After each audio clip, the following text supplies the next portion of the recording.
in the strongest terms possible of this state-sponsored violence in Kapuchai, in Narok.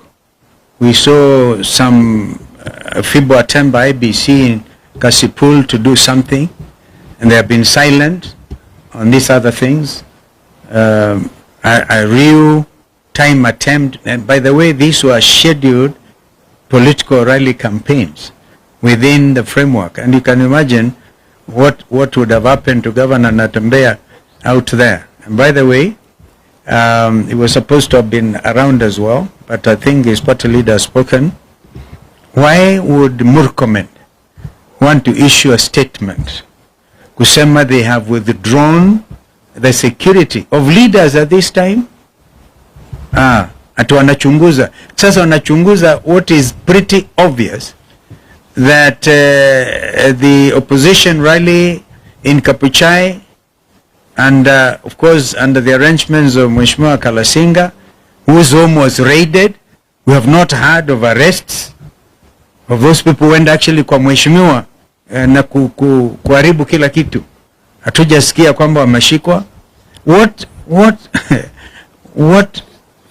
are they trying to do by saying they're investigating? We have not heard one thing by APOA, by the way, Independent Police Oversight Authority.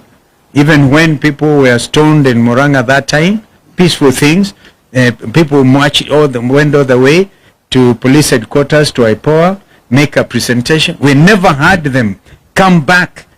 Please, Kenyans who are in those positions, know that tomorrow you may want to get things done the way we want them done. Because you will be on the receiving end, God forbid. So we have to sort out this country while time is on our side. Kama kuna swali, because that thing about kusema tuna withdraw security leaders to investigate and we know the perpetrators, it's actually a shameful thing by the minister in charge of the interior. I think tumemaliza mambo haya. Yes sir. Lakini pia uko na rubber shoes yako sawa?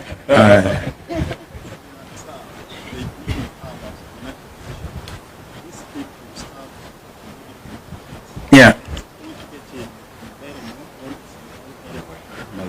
We think it can, by the way, we have flagged out those places. But nothing, you remember I talked about 820,000 printed ballots. All right? And each of them is supposed to have a serial number. I wanted to look at that statement. Si ndio nakwambia, ndio najaribu kukujibu. Kwamba angalia hiyo statement tena. That there is no serialization of those ballots. Wanaanza, we have got this from real time, by the way, on people who are everywhere. Some in Kasipul, right? That in Arukwa serial number, therefore giving, I think those are the numbers, zile zimerukwa, ndizo wanataka kutumia, waweke ballot stuffing, alafu waonyeshe ndizo hizo. Kama wanavyosema ndugu Rigiji, kwamba ikifika saa 11 usiku, saa 1 jioni wanazima mataa na kuintroduce those ballots. That's why we are saying the agents for United Opposition wawe macho from 5 o'clock in the morning to make sure the ballot papers are completely empty, to make sure hakuna mtu anaingia pale mwenye silaha, to make sure hakuna mtu agent waangalie kama kuna watu wanaenda kupiga picha kwa secret, to avoid the secrecy of the ballot. Waangalie hiyo yote, wawe macho na wasilale kwa kituo mpaka mambo yajulikane. So that's including what I said. That's absolutely vital, because if the presiding officers under instructions of Marjan are able to press the send button to the constituency tallying center, kwa mfano, or to the ward tallying center, what that will mean is that number may be different from ile imehesabiwa 1 2 3 4. Karisa amepata hii. What is your name, sir? Koenga naye amepata hizi. Sasa inaenda kitu tofauti. So the whole thing is the agents, and we have told our agents to be thorough. Lazima tukomeshe wizi wa kura Kenya hii. I think for Kapchai, and we are talking about Kisa East, the main target is actually Malava and Western. Yeah. What we do know, the way Rigiji has said, 15,000 pre-marked are headed to Bere North. For Malava, we have 10,000. We are aware they have sent 10,000 pre-marked ballots to Malava. And there are specific areas where these, tonight, they are being dispatched. And once they start the violence, the police come in, there's disruption. There are presiding officers who have already been put in the loop, been compromised, with that mission of making sure 10,000 ballots that are not for Malava people, that are pre-marked elsewhere, transported into Malava, are stuffed into those ballot boxes. So these we are aware, and 10,000 have also gone to Magarini. Obviously, you can see Bere North is the highest target, 15,000. But we are aware, and we took much. Our agents wakae much. Na wale ambao watahusika kuleta fujo, for Malava we are aware, na Binabwera, ndugu yangu Musalia, ndugu yangu Weta, ndugu yangu Oparanya, we have already lost a life in Kabuchai. There was a death because there was shooting, police bullets, live bullets were used in Kabuchai. There's already bloodshed in Kabuchai, Koitangula. We wouldn't want that to happen again tomorrow or this night. The blood will be on the hands of those who are in charge of that violence, and we know them. Asante sana. We monitored even the movement Yes. from Thika. Zizi za Mbere zilianza somewhere in Thika, alafu zikapelekwa kwa DCC office in Bere. Tunajua, we are monitoring, and the Kenyans themselves telling us what is actually happening. Thank you. Asanteni sana. Thank you. Mubarikiwe. Sitasimama maovu ya kitawala, sitasimama ya kitawala.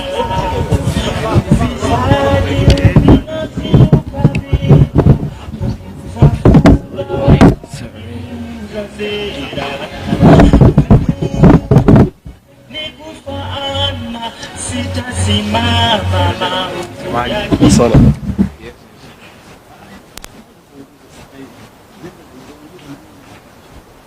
On the rigging of the November 27, 2025 by-elections.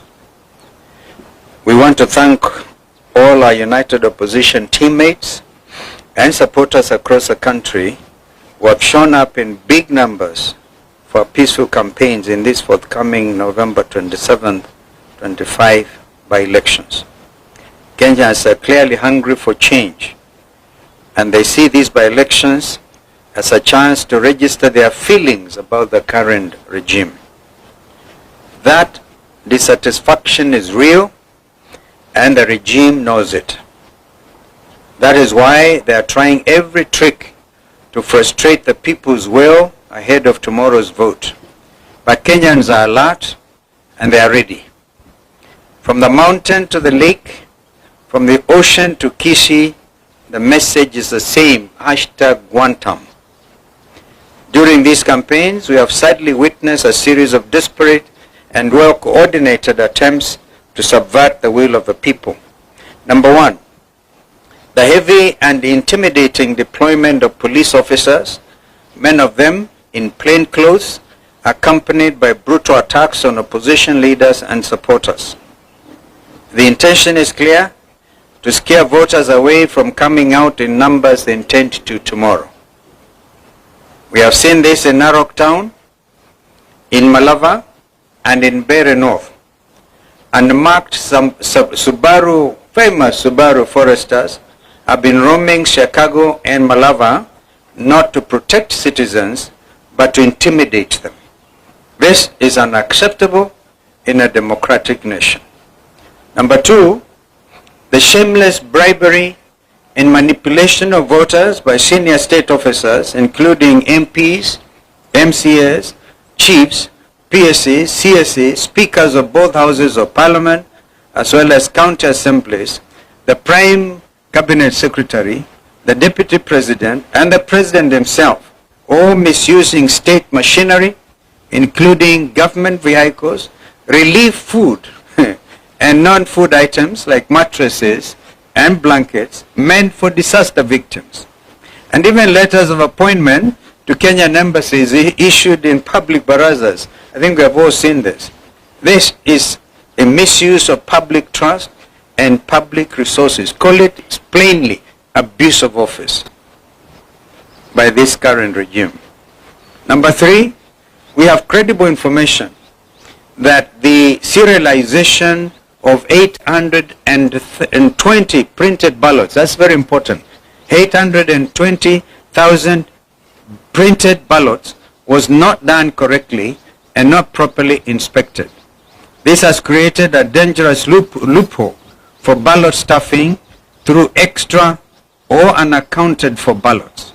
We are further aware that 30,000 pre-marked ballots have already been dispatched to the targeted battleground areas of Magarini, Malava, and Bere North through compromised presiding officers.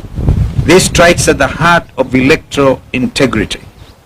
4th, we have seen extended and illegal campaigns conducted by regime agents well beyond the official campaign period, escorted by police officers and accompanied by hired goons.